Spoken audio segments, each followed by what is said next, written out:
Price the lord. Yohannan 6-ാം അധ്യായം 51 മുതൽ 63 വരെയുള്ള വാക്യങ്ങളിൽ ഉള്ള ചില സംശയ നിവാരണമാണ് ഇന്നത്തെ വിഷയം. ആ വാക്യങ്ങളൊന്ന് വായിക്കാം. സ്വർഗത്തിൽ നിന്ന് ഇറങ്ങിയ ജീവനുള്ള അപ്പം ഞാനാവുന്നു. ഈ അപ്പം തിന്നുന്നവനല്ല എന്നേക്കും ജീവിക്കും. ഞാൻ കൊടുപ്പാനിരിക്കുന്ന അപ്പമോ ലോകത്തിന്റെ ജീവനു വേണ്ടി ഞാൻ കൊടുക്കുന്ന എന്റെ മാംസമാവുന്നു. ആകയാൽ യഹൂദന്മാർ നമുക്ക് തന്റെ മാംസം തിന്നേണ്ടതിന് തരുവാൻ ഇവനെങ്ങനെ കഴിയുമെന്ന് തമ്മിൽ പറഞ്ഞു വാദിച്ചു. യേശു അവരോട് പറഞ്ഞത്, ആമേൻ ആമേൻ ഞാൻ നിങ്ങളോട് പറയുന്നു, നിങ്ങൾ മനുഷ്യപുത്രന്റെ മാംസം തിന്നാതെയും അവന്റെ രക്തം കുടിക്കാതെയും ഇരുന്നാൽ നിങ്ങൾക്ക് ഉള്ളിൽ ജീവനില്ല. ഇവിടെ ഒരു സംശയമുണ്ട്. നിങ്ങൾക്ക് ഉള്ളിൽ ജീവനില്ല എന്ന് പറഞ്ഞാൽ അതിന്റെ അർത്ഥം എന്താണ്? മനുഷ്യന്റെ രക്തത്തിൽ ജീവനുണ്ടെന്നാണ് വചനം പറയുന്നത്. അപ്പൊ പിന്നെ ഇവിടെ ജീവനില്ല എന്ന് പറയുന്നതിന്റെ അർത്ഥം എന്നാ? അടുത്ത വചനം വായിക്കാം. എന്റെ മാംസം തിന്നുകയും എന്റെ രക്തം കുടിക്കുകയും ചെയ്യുന്നതിന് നിത്യജീവനുണ്ട്. ഞാൻ ഒടുക്കത്തെ നാളിൽ അവനെ ഉയർത്തെഴുന്നേൽപ്പിക്കും എന്ന് പറഞ്ഞാൽ ആ പറഞ്ഞത് നിത്യജീവനെ കുറിച്ചാണ്. മനുഷ്യൻ മരിച്ചു കഴിഞ്ഞാൽ ജീവൻ നരകത്തിൽ പോകുന്നതിനെ കുറിച്ചാണ് മരണം എന്ന് പറയുന്നത്. മരിച്ചു കഴിഞ്ഞാൽ നിത്യജീവനം ഉണ്ടാവണമെങ്കിൽ പരിശുദ്ധാത്മാവ് കൂടെ ഉണ്ടാകണം. എന്നാൽ മാത്രമേ നിത്യജീവൻ ഉണ്ടാവും. അപ്പോൾ ആ ജീവനില്ല എന്ന് പറയുന്നത് നിത്യജീവനെ കുറിച്ചാണ് പറയുന്നത്. നിത്യജീവൻ ഉണ്ടാകണമെങ്കിൽ ദൈവത്തിന്റെ വചനം അനുസരിക്കണം. അതായത് മാംസം തിന്നുകയും രക്തം കുടിക്കുകയും ചെയ്യണമെന്നാണ് പറയുന്നത്.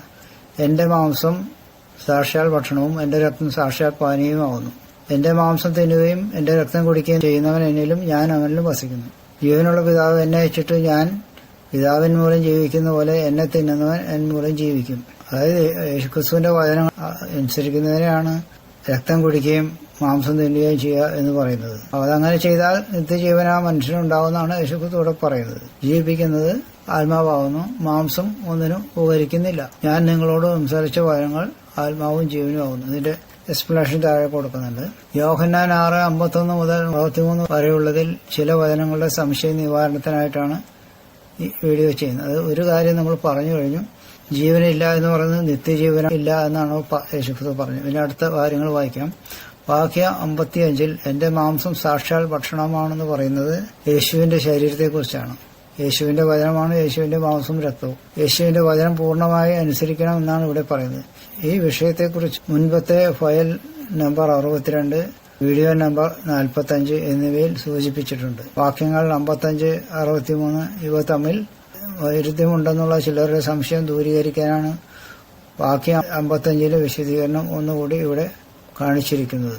വാക്യം 63 ആദ്യഭാഗത്തിൽ ജീവിപ്പിക്കുന്ന ആത്മാവാകുന്നു, അതായത് ഹോളി സ്പിരിറ്റ് ആവുന്നു, മാംസം ഒന്നിനും ഉപകരിക്കുന്നില്ല എന്നതിൽ നിന്നും മനുഷ്യന്റെ മരണശേഷം മാംസം, അതായത് ജഡം നശിച്ചു പോകും എന്നാണ് അർത്ഥമാക്കുന്നത്. അന്ത്യവിധിക്ക് വേണ്ടി ഉയർത്തെഴുന്നേൽക്കുന്നത് മരിച്ചു ഭൂമിയിൽ അലിഞ്ഞുപോയ ശരീരമല്ല, രൂപാന്തരപ്പെട്ട പുതിയ ശരീരമാണ്. മാംസം ഒന്നിനും ഉപകരിക്കുന്നില്ല എന്നൊരു വാക്കോടെ പറയുന്നില്ലേ?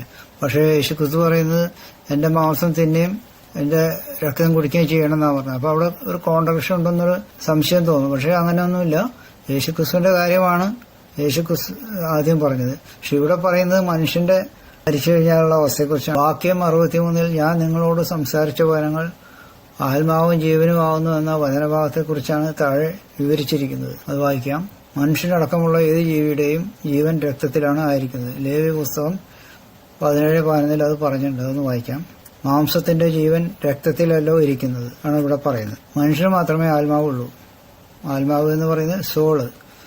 മനുഷ്യന്റെ ആത്മാവ്, സോള് ശരീരത്തിൽ നിന്നും വേർപ്പെടുന്നത് രക്തത്തിലെ ജീവൻ മാറ്റപ്പെടുമ്പോഴാണ്.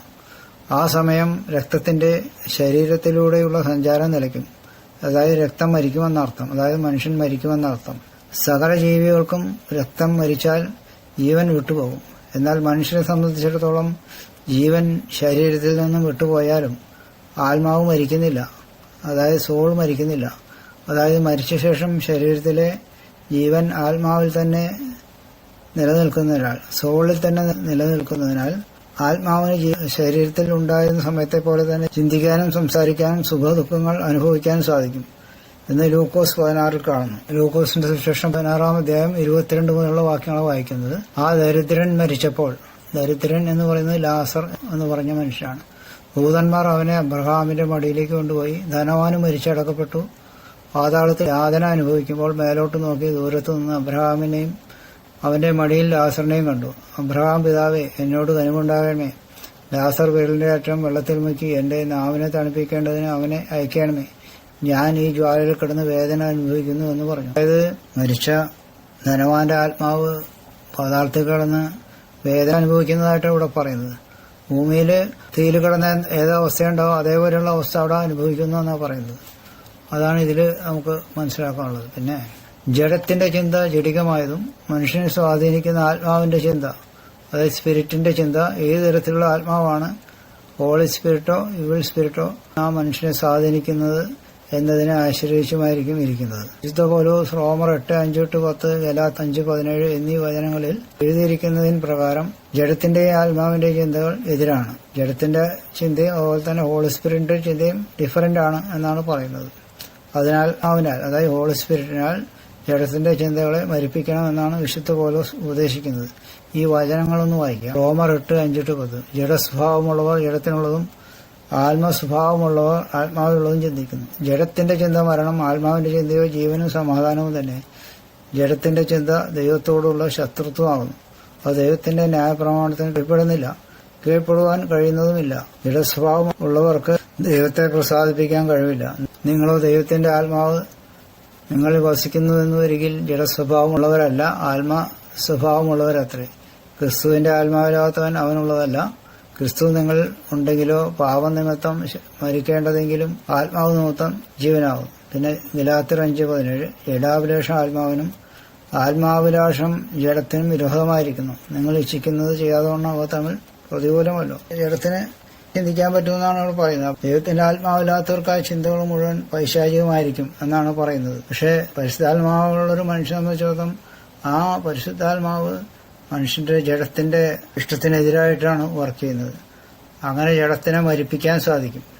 അതാ ഇവിടെ പറയുന്നത്. അത് ഇനി ബാക്കി വായിക്കാം. ജഡത്തിൽ ആത്മാവ്, അതായത് സോൾ ഇരിക്കുന്നതിനാൽ ആത്മാവിന്റെ ശുദ്ധി വരണമെങ്കിൽ, സോളിന്റെ ശുദ്ധി വരണമെങ്കിൽ ആത്മാവിനാൽ, അതായത് ഹോളി സ്പിരിറ്റിനാൽ ജഡസ്വഭാവം മാറ്റിയെടുക്കണം. പരിശുദ്ധാത്മാവിനാൽ അനുദിനം ശക്തിപ്പെടുവാൻ വചനം അനുസരിക്കേണ്ടതിന്റെ ആവശ്യകതയെ വിശുദ്ധ പൗലോസ് ഇവിടെ പറയുകയാണ്. ഇതുതന്നെയാണ് യേശുക്രിസ്തു പറഞ്ഞത്. മറ്റു ജീവജാലങ്ങളെ സംബന്ധിച്ചിടത്തോളം അവയ്ക്ക് ആത്മാവില്ലാത്തതിനാൽ ചത്തുപോയതിനു ശേഷം അവയുടെ ജീവന് എന്ത് സംഭവിക്കുമെന്ന് ബൈബിളിൽ പറഞ്ഞിട്ടില്ല.